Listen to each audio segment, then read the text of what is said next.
pues yo inicialmente también agradecerles la invitación y la posibilidad de que conversemos, así sea a través de estas tecnologías que nos juntan ahora de unas formas que hace algunos años no hubiéramos imaginado. Y por supuesto que para mí lo más importante es la conversación. Entonces, más que una charla o una clase, que puedo hacer las dos, eso no es algo que no esté como dentro de las posibilidades. Me gustaría más que conversáramos y que tensionáramos de alguna manera cosas que yo pueda plantear y ustedes también puedan plantear. Entonces, primero que todo, pues agradecerles además por estar allá en este momento, que yo sé que es un momento muy particular de Nicaragua, que es una cosa eh, viven y experimentan todos los días. Uno desde afuera pues ve las cosas con otra perspectiva. Entonces, pues también quiero agradecerles eso. Cuando Evelyn me hizo la invitación, yo pensé que lo que podría de alguna manera compartir era mi enamoramiento con un autor en particular, mi pasión y en seguimiento, en mi ceguera también, ese autor que es Stuart Hall, porque yo creo que este autor es más que un autor cualquiera, es alguien que tiene unas trayectorias, unas características, unas maneras de haber existido que yo personalmente admiro con gran fuerza, porque difícilmente se encuentra la coherencia entre acciones y el pensamiento, y difícilmente alguien tiene como esa habilidad de ubicarse en una posición más de escucha, de querer decir cosas, como que tener una autoridad. Entonces, voy a hablar de un poquito de Stuart Hall, o mejor, mi manera de ver Stuart Hall, desde la pregunta que ustedes tienen, ¿cómo podemos pensar esto en clave de pensamiento latinoamericano, o centroamericano, incluso caribeño? Es una pregunta que es bastante fundamental. Ustedes saben, muchos Sí, ahí no se va. horizontes. Espérate. ¿Me está escuchando bien o está escuchándose mal? Voy a apagar vamos a apagar nuestro video, ¿verdad? Tal vez eso nos está interrumpiendo. Por un momento. Listo, listo. Bueno, entonces, no sé si ahí mejoró, pero bueno, ¡Sí! la idea es... Ah, bueno, perfecto. Eso fue unánime. Bueno, yo simplemente estaba diciendo que quería compartir con ustedes mi pasión por Stuart Hall, mi enamoramiento de Hall, a la luz de la pregunta que ustedes tienen, que es una pregunta por, pues, cómo podemos entender ahora o posicionarnos ahora o anclarnos ahora desde un pensamiento latinoamericano o centroamericano, ¿sí? En ese sentido, yo creo que Hall es alguien que nos ayuda a entender que el pensar desde un lugar no es simplemente un asunto físico o geográfico, sino también y fundamentalmente epistémico y político. O sea, yo creo que la vida de Hall, cuando él dice que él era un pensador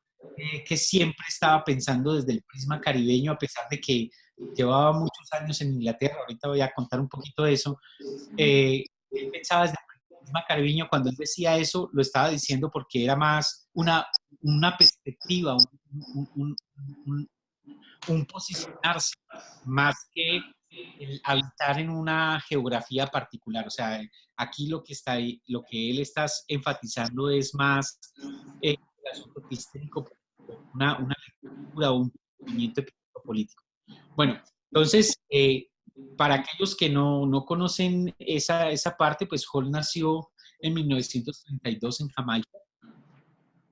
Cuando él nació en Jamaica y él estuvo en este país hasta que cumplió 18 años, pues Jamaica estaba en un régimen colonial. O sea, Jamaica era parte de las colonias británicas en el Caribe. Y eso hace pues, que Hall tenga una experiencia muy particular de Caribe y de Jamaica. Es una experiencia que después él denomina como que podía como definirse como ser un sujeto colonial. O sea, él piensa que esta marcación de haber nacido en un contexto colonial eh, caribeño era una marcación que lo había de alguna manera definido para poder entender lo que entendió después en términos de raza o en términos de diáspora o en términos de representación en los términos en los que lo hizo. Entonces, Hall nace en el 32 en Jamaica, él crece en medio de una familia clase media, su papá era empleado de una de las bananeras, de las grandes multinacionales bananeras en Jamaica, su mamá era una mujer con una piel más clara y como Hall siempre la caracterizó, una mujer con un carácter muy fuerte, pero además también pensando que lo que implicaba Inglaterra y lo que significaba Inglaterra era superior y todo lo que estuviera asociado a Jamaica y a lo negro era despreciable. O sea, la madre de Hall de alguna manera encarnaba ese sujeto colonial que nos habla Franz Fanon, ese sujeto colonial que se ha identificado con los amos, que se ha identificado con el colonialismo, o lo que Baba nos denomina como una mímesis colonial. O sea, la madre de Hall encarnaba esas cosas. Hall en sí mismo estaba en una clase media y Hall estaba destinado a tener una trayectoria y una vida muy distinta de la que vivió, precisamente por las decisiones que tomó en su vida. Eh, no era considerado nunca un negro, porque en Jamaica el asunto de ser negro o de la negridad estaba definida por procesos que pasaban por la clase social, pasaban por todas las condiciones, digamos, materiales, culturales, simbólicas de existencia que la familia de Hall no encarnaba. Él no podía ser negro en Jamaica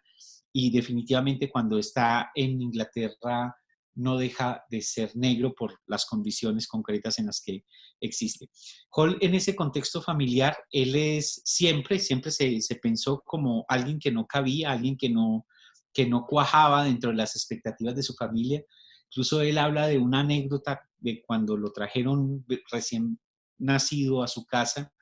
de que una de sus tías lo vio y dijo que quién había traído ese culi, que ese culi es una palabra despectiva para definir a los migrantes de la India, que eran trabajadores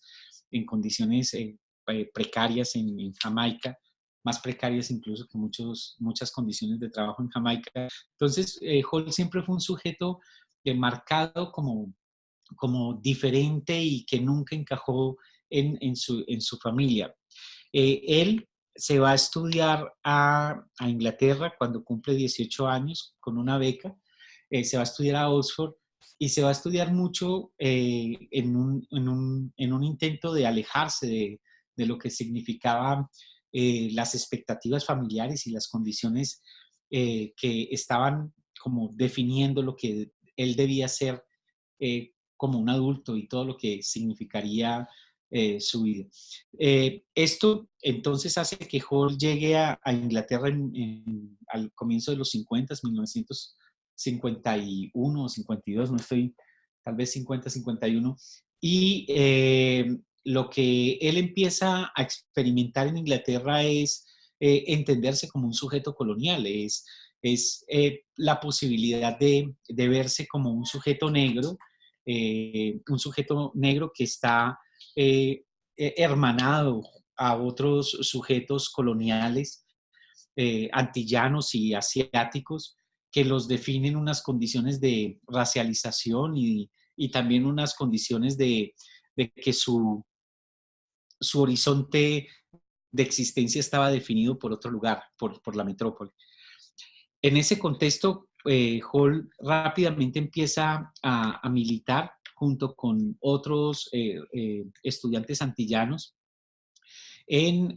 movilizaciones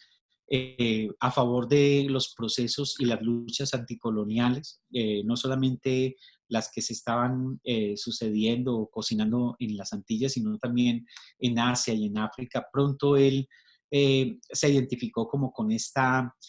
idea del colonialismo y la racialización como marcaciones fundamentales de las cuales había que romper, y no solamente en términos, digamos, de relaciones sociales, sino también en sus concepciones epistemológicas. En ese momento, estamos hablando de los años 50, Holt se empezó a acercar a la izquierda británica. Él nunca fue militante del Partido Comunista, pero estuvo muy cerca como a todas las discusiones y a todas las disputas entre socialistas y comunistas. Y siendo muy joven, en todo este marasmo de disputas, él dice que hay un momento, el 57, con todo el asunto que pasó en Egipto, con lo de la nacionalización del Canal del Suez y con toda la imposición británica, francesa, de la fuerza para evitar eso, y por otro lado todo lo que sucedió con el ejército soviético aplastando la revolución o la revuelta en Hungría, que esos dos acontecimientos del 57 generaron una fractura en su generación, y ahí es donde surge la nueva izquierda, y la nueva izquierda como una confluencia de una serie de, de, de rupturas con respecto a cómo se entiende el asunto el socialismo, de cómo se entiende el asunto de la misma teoría marxista, y cuál es el lugar de la cultura en la política. Eso constituye realmente como una experiencia fundamental, fundante, que casi así que cristalizadora de una generación que produce la nueva izquierda, y de alguna manera es el marco en el cual Stuart Hall empieza a pensar como un sujeto político que va a ser un sujeto político que va totalmente a cuestionar los totalitarismos de cualquier procedencia. Eso incluso me parece a mí que es el crisol en el que surge lo que él después pues va a consolidar con estudios culturales. Yo siento que estudios culturales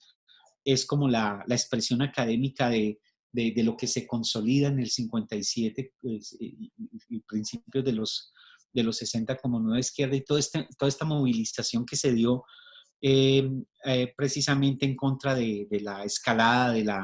de las armas atómicas y todo lo que implicó eso en términos de movilización concreta. ¿Para qué digo todas estas cosas? Digo todas estas cosas para ubicar a Hall en un momento histórico que implica nacer en un contexto colonial como el jamaiquino, experimentar lo que puede significar las relaciones de sujeción y de socavamiento racializadas hacia otras poblaciones, él teniendo ciertos privilegios, pero al tiempo de migrar hacia Gran Bretaña, todo lo que eso implicaría en términos de su lectura no solamente de la política en Gran Bretaña, que implicaba también una dimensión racial que para los británicos eso no era tan claro, sino que también implicaba, por las experiencias que les he contado, de lo del Canal del Suez y lo de la revuelta en Hungría, todo lo que eso significaba en términos de romper con los modelos totalitarios del marxismo, con las certezas teóricas y políticas que habitaban a los partidos comunistas estalinistas de la época, y de alguna manera pertenecer a una generación que empieza a constituir una nueva izquierda, entendiendo que la cultura tiene un lugar fundamental en la política, la subjetividad, diríamos nosotros ahora en nuestro vocabulario, las subjetividades y las emocionalidades tienen un lugar fundamental en la política, no como una exterioridad, sino como algo constitutivo, y el asunto de la, de la igualdad, de la lucha por la igualdad no puede ser de alguna manera limitada a una esfera simplemente económica, sino que también tenemos que entenderla en todas las otras implicaciones. Bueno, todo esto deriva en que Hall para esa época se sale de su doctorado, deja de hacer su doctorado y se convierte en el editor de una revista que todavía existe, que se llama la Revista de la Nueva Izquierda, de New Left Review. Fue el primer editor, siendo muy joven, entre otras cosas porque habían disputas y él hacía parte de una revista anterior que tenían en la universidad. Y ahí él se acerca mucho a gente muy importante del escenario intelectual y político en Gran Bretaña, como Epi Thompson y Raymond Williams, que son mayores que él. Y ahí es donde él tiene la posibilidad también de acercarse a una serie de discusiones y de trabajos como el de Richard Hogarth, que es un libro fundamental para lo que después va a ser estudios culturales. Entonces, es en ese contexto que a comienzos de los 60, en la mitad de los 60, perdón, Stuart Hall se involucra en la configuración de un campo transdisciplinario que es el campo transdisciplinario de los estudios culturales por invitación precisamente de Hogarth en la construcción de un centro que es el Centro de Estudios Culturales Contemporáneos, ahí en Birmingham, del cual, pues, cuando Richard Hogarth salió para la UNESCO en el 68, Stuart Hall se hace cargo y de alguna manera es el gestor y el que posibilita galvanizar una serie de corrientes, personas, disputas para consolidar ese campo transdisciplinario de los estudios culturales. Después, hacia los años 70, finales de los 70, Stuart Hall deja el centro y se va para la Open University, para la Universidad Abierta, que es una universidad, un modelo de universidad muy distinta de las universidades más convencionales, donde desempeñó un papel fundamental en términos de la educación de adultos. Él había estado también antes en esta parte de educación de adultos, generando una serie de materiales y de conversaciones en términos de lo que puede ser la teoría social y diferentes entradas de la teoría social y categorías como identidad, cultura, representación, etcétera, para pensar no solamente como la situación y el contexto de vida de las personas, sino también para intentar transformarlo. En términos, digamos, conceptuales, la trayectoria de Hall en un comienzo es una trayectoria que está marcada por una disputa con el marxismo. Él habla que tenía una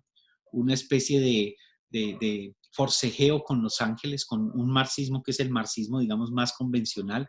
Ahí Hall trabajó mucho la noción de ideología para tratar de pensar una teoría materialista de la cultura. Trabajó mucho la noción de ideología recogiendo asuntos de Althusser, tomando distancia de otros asuntos de Althusser. Por ejemplo, para Hall era fundamental toda la idea althusseriana de que las ideologías se hacen prácticas, son una materialidad. Todo el asunto de que las ideologías tienen que ver con las relaciones de dominación, son la reproducción de las relaciones sociales de producción y fundamentalmente de que las ideologías producen sujetos. Esos elementos althusserianos fueron importantes en Hall, aunque Hall se tomó distancia temprana de las lecturas más, digamos, más verticales y más estructuralistas de Hall para correrse hacia lo que Gramsci le aportó. Gramsci fue un autor fundamental en el pensamiento de Hall. Fundamentalmente, de Gramsci recoge una lectura mucho más entramada, más heterogénea, más contradictoria de lo que puede significar la dominación. La categoría de hegemonía es una categoría que trata de atrapar lo que en términos de Hall es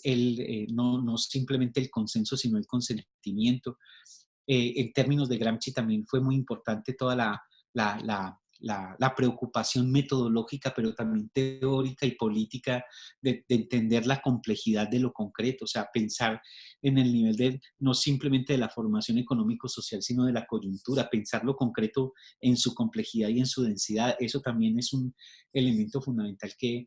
Hall tempranamente recoge de Gramsci. Esos son años 50, 60, comienzos de los 70, es como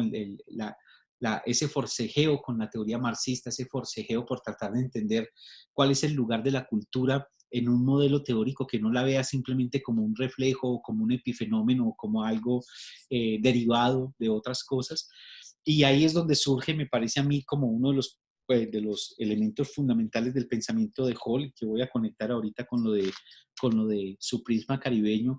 y es el asunto de un pensar sin garantías. Es un pensar que trata de entender no solamente la contingencia como contingencia o solo contingencia,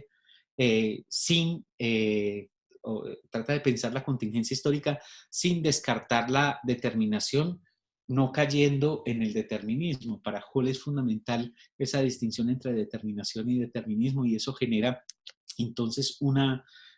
elaboración teórica y política donde la contingencia no es libre y pura, pero la necesidad no es simplemente determinismo, sino es determinación. Ahí está el núcleo de un pensar sin garantías, o el concepto que usa Hall para darle cuerpo a todo eso, que es el concepto de articulación, está ahí en ese momento. Ya en los años 80, Hall es impactado y de una manera muy importante por el postestructuralismo, concretamente a la lectura que él hace de Foucault, la noción de discurso, y de Derrida, concretamente la noción de différance, son fundamentales para pensar en otra clave. Ya no piensa tanto simplemente en términos de ideología de hegemonía, sino que empieza a entender asuntos como representación, como identidad, pero es representación no como lo piensa Moscovici y otra gente, sino que es heredera de toda esta discusión de la ideología y la hegemonía, y el asunto de, de, de, del poder o de la teoría del poder está en clave muy Foucaultiana ahí. Y la identidad, pues como él lo ha dicho en varias partes o lo dijo en varias partes, tiene que ver con una lectura de una identidad bajo tachadura. Es una categoría con la cual la imaginación política y teórica está operando, que está operando con unos problemas que para Hall son fundamentales. No me voy a detener en esa cosa, pero lo que dice Hall es que, recogiendo el planteamiento de Derrida, habría que desestabilizar muchos de esos imaginarios teóricos y políticos que están como alimentando esa idea de identidad. Esos son los años 80, y hacia los años 90, pues Hall es una de las figuras, me parece a mí, más importantes de lo que se conoció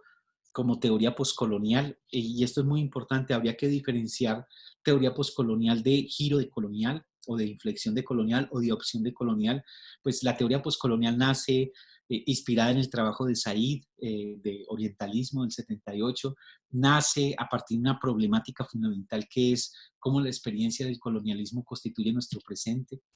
Y por lo tanto, poscolonialismo en poscolonialidad no es que el colonialismo ya no existe o ya pasamos el colonialismo, sino que el colonialismo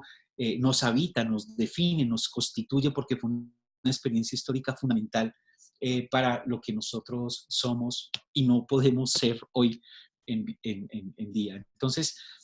Hall está dentro de esta elaboración de la teoría postcolonial. Él aporta conceptos fundamentales ahí. Por ejemplo, la categoría de diáspora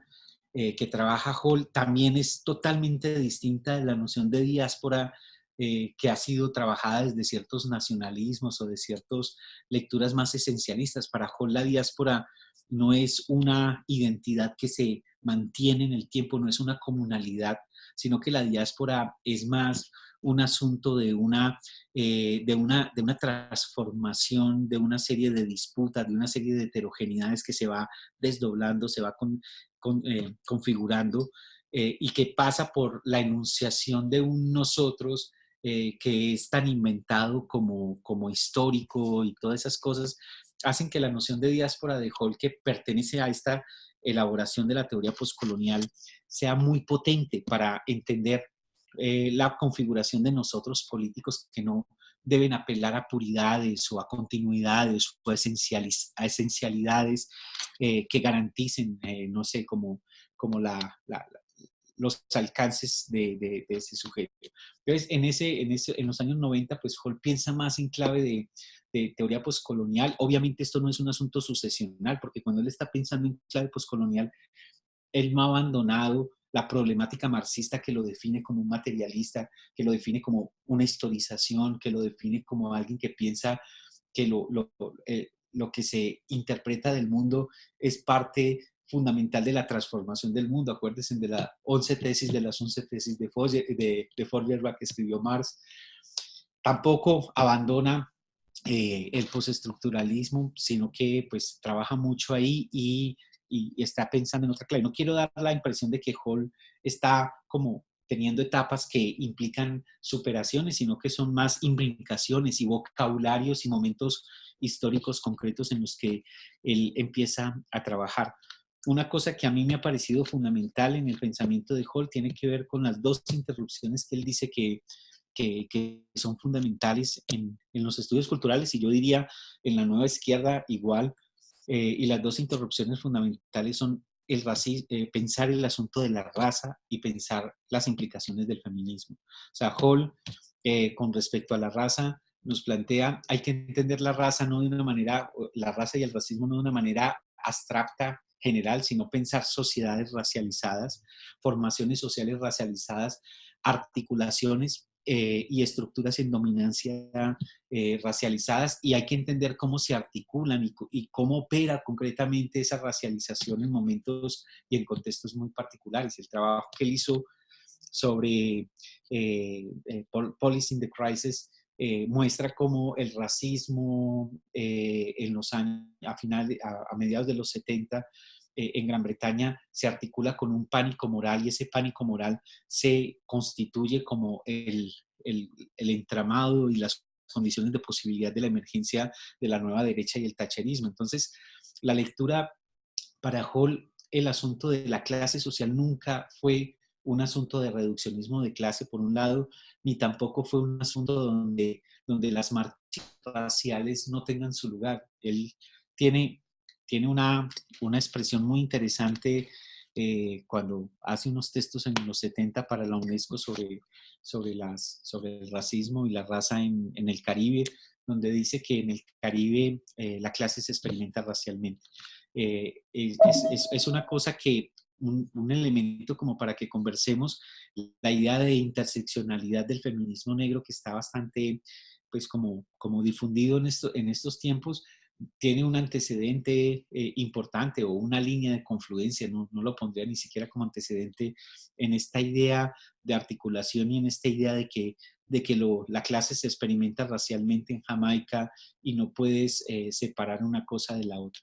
El otro elemento es el feminismo, que para Hall fue fundamental. Él incluso, que era todo un gentleman y no decía una sola grosería, él usó una metáfora de la cual pidió excusas hasta que se murió, de que el feminismo había sido para los estudios culturales como un ladrón que había entrado en la noche y se había cagado sobre la mesa. Lo que buscaba Hall, me parece a mí, expresar es el asunto de la irreverencia, de la disrupción, de la ruptura que implicaba el pensamiento feminista en múltiples sentidos. Uno, pues que todos lo tenemos muy claro, es cómo se entiende lo político en el feminismo, que ya es una concepción de lo político y del poder pues, que está encarnado, hace parte de los cuerpos, tiene que ver con la cotidianidad, es un asunto que no está solamente en la gran escala, sino también en la microfísica de las relaciones de poder. Pero lo otro que él lo dijo varias veces al final del tiempo, incluso grabado muy lindo, del feminismo, él decía que el feminismo le había enseñado a él en particular, pues y seguramente a los estudios culturales en general, que una cosa era una convicción en la cabeza y otra cosa era cuando esa convicción se hacía cuerpo, o sea, el asunto de la coherencia de un pensamiento con un proyecto intelectual y político era algo que él recogía de ahí. Bueno, todo esto que he dicho de una manera un poco atropellada tiene que ver con dos ideas que yo quisiera pues compartir para ustedes y esperando que eso pueda ser de utilidad. Una es la idea que he mencionado desde el comienzo del prisma caribeño, que él dice que él es un pensador que siempre ha trabajado, ha pensado desde el prisma caribeño. Para él el prisma caribeño tiene que ver con ese conjunto de condiciones de posibilidad que hicieron que su pensamiento fuera lo que fue. Así no estuviera ese pensamiento siendo desplegado para entender el Caribe. O sea, el prisma caribeño es como unas lentes, como un conjunto, un juego de lentes que permitía entender el mundo, así no fuera el Caribe el que se estuviera entendiendo, entender el mundo en una clave o bajo una perspectiva particular.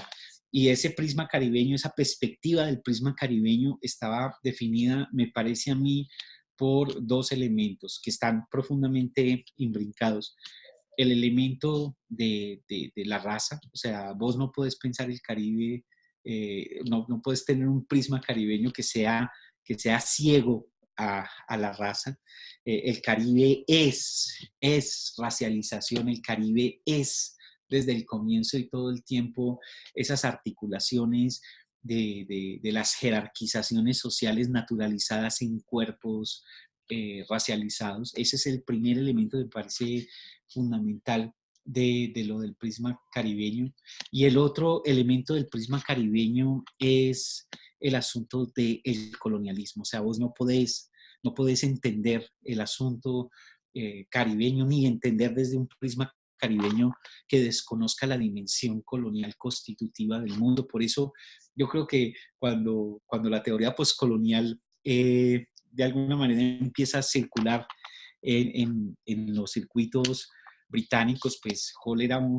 un sujeto colonial que era fácilmente seducible por ese tipo de elaboraciones, pero me parece que no era una seducción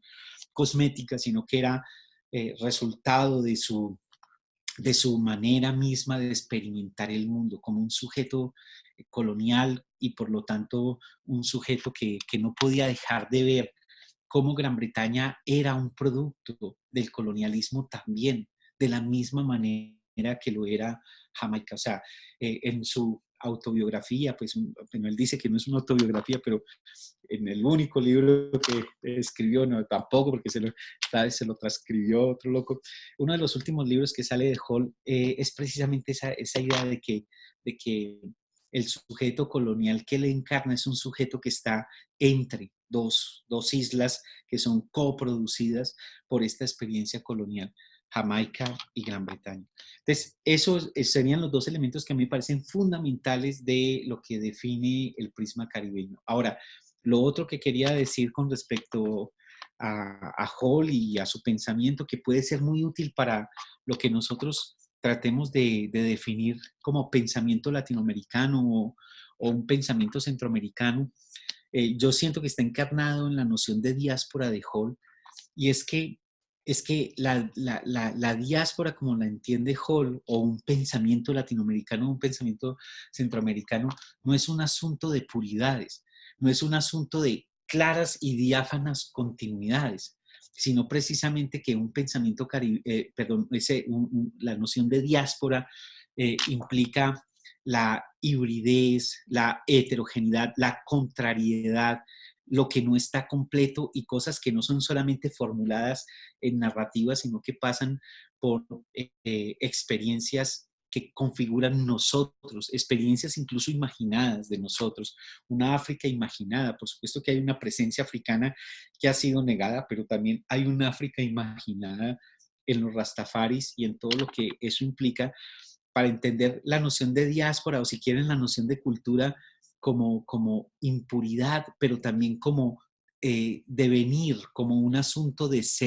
somos siendo, no como un asunto decretado, de pasado, estabilizado, sedimentado, de rasgos definidos, sino más bien de un proyecto, de somos siendo, de un nosotros que se va configurando en heterogeneidad, en conflictividad y en contrariedad. Yo creo que eso es una manera de entender el pensamiento latinoamericano o el pensamiento centroamericano que escapa a los facilismos de tratar de buscar puridades que definirían lo latinoamericano, la latinoamericanidad o la centroamericanidad como si fuese un asunto estable, definido, de rasgos y propiedad privada de una gente, porque eso, en últimas, me parece que es una noción de diáspora o de cultura que es la que cuestionaba Hall, que es precisamente esa noción que lleva a los nacionalismos, que lleva a los totalitarismos, que trata de pensar en clave de pasado y no en clave de proyecto de devenir en futuro. Creo que ese sería el otro elemento que me parece importante del trabajo de Hall, y pues también decir que lo bello de Hall es que pues lo que pensaba lo hacía y fue una intelectual, nunca fue una académica, nunca pretendió ser un académico, y creo que en este momento, pues la academia no es necesariamente el lugar desde donde se pueden hacer grandes rupturas, aunque el pensamiento que circula en la academia y la teoría son insumos sin duda para pensar por fuera y en contra de la academia. No sé, eso es un asunto así grueso, y me gustaría pues no, si conversamos, si me preguntan y si entramos como no sé, a discutir cosas también,